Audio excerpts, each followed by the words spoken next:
Sorry Siva, நான் ஸ்டேஷனில் எல்லா நேரமாக பார்த்து எஸ்ஐயும் கான்ஸ்டபிளும் எங்ககிட்ட ஹார்ஷாக நடந்துக்கிட்டாங்க. டிபார்ட்மெண்ட் சார்பாக அவங்க மேலே ஆக்ஷன் எடுக்க சொல்லியிருக்கேன்.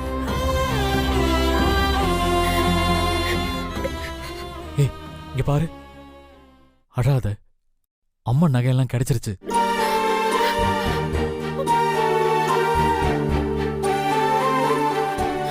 நகை கிடைச்சிருச்சா? எப்படி கிடைச்சது? உங்ககிட்ட இருந்து திருடின நகைய யாரோ ஒருத்தன் தோ அவர்கிட்ட கொண்டு போய் கொடுத்து உருக்க சொல்லியிருக்கான். நல்ல வேலை, அவர் அந்த நகையை உருக்கிறதுக்கு முன்னாடி அவரை கண்டுபிடிச்சு தடுத்துட்டோம். சிந்து, நீங்கள் நகையை திருடி இருக்க மாட்டீங்கன்னு நாங்கள் அம்மா கிட்டேயும் சித்திக்கிட்டையும் எவ்வளோ முறை சொல்லி பார்த்தோம். ஆனால் அவங்க தான் நம்பவே இல்லை. இப்போ தான் உண்மை தெரிஞ்சிருச்சுல்ல, இனிமேலாவது அவங்களுக்கு உங்கள் மேலே இருக்கிற கோவம் குறையட்டும்.